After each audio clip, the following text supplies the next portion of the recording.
ഉറക്കം ഒരു അനുഗ്രഹമാണ്. ശരീരത്തിന് ഉന്മേഷം നൽകുന്ന ഒരു അത്ഭുത അനുഗ്രഹമാണ് ഉറക്കം. വളരെ ക്ഷീണിതനായി ഉറങ്ങിക്കഴിഞ്ഞ് എല്ലാം റാഹത്തായി കഴിഞ്ഞാൽ എണീറ്റാൽ നമ്മുടെ ക്ഷീണമൊക്കെ പോയി, തളർച്ചയൊക്കെ പോയി. അവിടെ മരുന്ന് കഴിച്ചില്ല, കഷായം കുടിച്ചില്ല, ഉറക്കത്തിലൂടെ അല്ലാഹു തആല എല്ലാറ്റിനും ശമനം തന്നു. ഉറക്കം ഒരു മരണത്തിന് സമമായ വലിയ ഒന്നാണ് ഉറക്കം. ഇത് അനുഗ്രഹമാണ്. ഉറങ്ങാൻ കഴിയുക എന്നുള്ളത് അനുഗ്രഹമാണ്. എപ്പോഴും ഉറങ്ങാൻ കഴിയുന്നത് അനുഗ്രഹമാണെന്ന് ആരും ധരിക്കണ്ടേ. ഇത് കേട്ടിട്ട് ഇനി ക്ലാസ്സുകളിൽ അല്ലെങ്കിൽ മറ്റേതെങ്കിലും വിഷയങ്ങൾ ഗ്രഹിച്ചു കൊണ്ടിരിക്കുമ്പോൾ, പഠിക്കുമ്പോൾ, വായിക്കുമ്പോൾ, ജോലി ചെയ്യുമ്പോൾ അപ്പോഴൊക്കെ ഉറങ്ങലൊരു അനുഗ്രഹമാണെന്ന് ആരും ധരിക്കരുത്. അത് ഉറക്കം അപകടകരമായ ഉറക്കമാണ്. ആ ഉറക്കത്തിന് വേണ്ട പരിഹാരം ചെയ്യേണ്ടതുമുണ്ട്. ആവശ്യത്തിനുള്ള രാത്രിയിലത്തെ ഉറക്കത്തിനെ കുറിച്ചാണ് ഞാൻ പറയുന്നത്. അത് അനുഗ്രഹമാണ്. ഒരു പോള കണ്ണടക്കാൻ കഴിയാതെ വിഷമിക്കുന്നവരുണ്ട്, കണ്ണടച്ചാലും ഉറക്കം വരാതെ പ്രയാസപ്പെടുന്നവരുണ്ട്. ഒന്ന് രോഗകാരണം കൊണ്ടോ മറ്റേതെങ്കിലും സാമ്പത്തികമായി തകർച്ചയുണ്ടായ വേറെ ഏതെങ്കിലും പ്രയാസം കൊണ്ട് അസമാധാനമുണ്ടായിട്ട് സമാധാനമില്ലാത്ത അവസ്ഥയിൽ ടെൻഷനോടുകൂടി ഇരുന്നിട്ടോ ഉറക്കമില്ലാത്ത ഒരുപാട് ആളുകൾ നമുക്ക് ചുറ്റും കാണാൻ കഴിയും. ഉറക്കം അല്ലാഹു തരുന്ന അനുഗ്രഹമാണ്. അതുകൊണ്ട് തന്നെ ഉറങ്ങാൻ കിടക്കുമ്പോൾ ചിലത് നമുക്ക് ചൊല്ലാം. നബി സല്ലല്ലാഹു അലൈഹി വസല്ലം തങ്ങൾ സ്വഹാബികൾ മുൻഗാമികളായ സജ്ജനങ്ങളൊക്കെ ചെയ്തു പോന്നിരുന്ന ഒരു സൽക്കർമ്മമാണത്. എന്താണത് നമുക്ക് നോക്കാലോ. ഉറങ്ങുന്നതിന് മുമ്പ് സൂറത്തുൽ ഫാത്തിഹ ഓതണം. എല്ലാ ദിവസവും ഉറങ്ങുന്നതിൻ്റെ മുമ്പ് സൂറത്തുൽ ഫാത്തിഹ ഓതണം.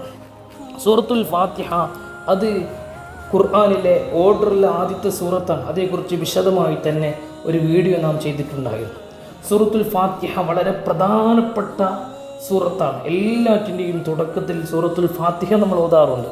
അതോടൊപ്പം തന്നെ സൂറത്തുൽ കാഫിറൂൻ ഓതണം. ചെറിയ ആയത്തുകളല്ലേ ഉള്ളൂ സൂറത്തുൽ കാഫിറൂൻ. അതുപോലെ തന്നെ സൂറത്തുൽ ഇഖ്ലാസ് ഓതണം. സൂറത്തു മുഅവ്വിദത്തൈനി ഓതണം, അഥവാ സൂറത്തുൽ ഫലഖ്, സൂറത്തുൻ നാസ്. ഈ സൂറത്തുകൾ ഓതിയതിനു ശേഷം ആയത്തുൽ കുർസി ഓതണം. അൽ ബഖറയിലെ ഒരായത്താണ് ആയത്തുൽ കുർസി. അല്ലാഹു ലാ ഇലാഹ ഇല്ലാഹുൽ ഹയ്യുൽ ഖയ്യൂം എന്ന് തുടങ്ങുന്ന ആയത്തുൽ കുർസി ഓതണം. ശേഷം ലില്ലാഹി മാ ഫിസ് സമാവാതി എന്ന് തുടങ്ങുന്ന ആയത്ത് അൽ ബഖറയിലെ 284 മുതൽ 86 വരെയുള്ള ആയത്തുകൾ ഓതണം. പിന്നെ ഇതൊക്കെ ഓതിയതിനു ശേഷം പിന്നെ ചൊല്ലേണ്ടത് ബിസ്മിക് അല്ലാഹുമ്മ അമൂതു വഅഹ്യ.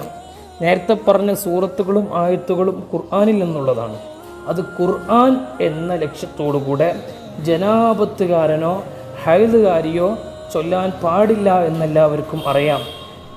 ഹൈലുകാരി ഇത്യാദി സൂറത്തുകളൊക്കെ ഓതാതിരിക്കൽ തന്നെയാണ് നല്ലത്. എന്തായാലും ഖുർആൻ ലക്ഷ്യം അവർക്ക് വരല്ലോ. നേരെ മറിച്ച് ദിക്റുകൾ ചൊല്ലാം. ബിസ്മിക് അല്ലാഹുമ്മ അമൂതു വഅഹ്യ എന്ന ദിക്റ് ചൊല്ലാം. ദിക്റ് ചൊല്ലണം. പിന്നെയോ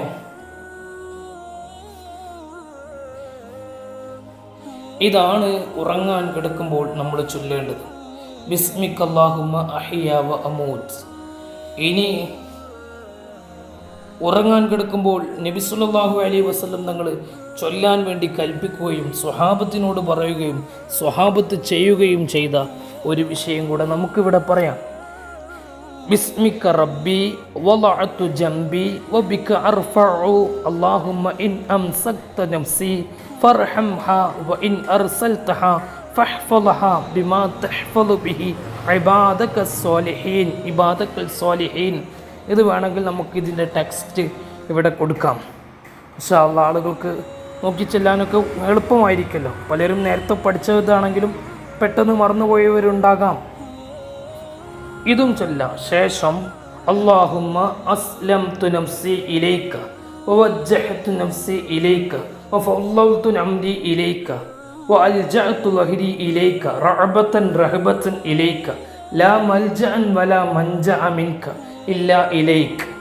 ഇത് നമുക്കിതിൻ്റെ ടെക്സ്റ്റും ഇതിൽ കൊടുക്കാം. ഇതും ചൊല്ലാം.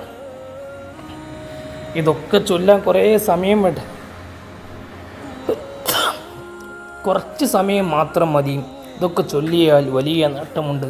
അല്ലാഹു തആല അനുഗ്രഹിക്കുമാറാവട്ടെ.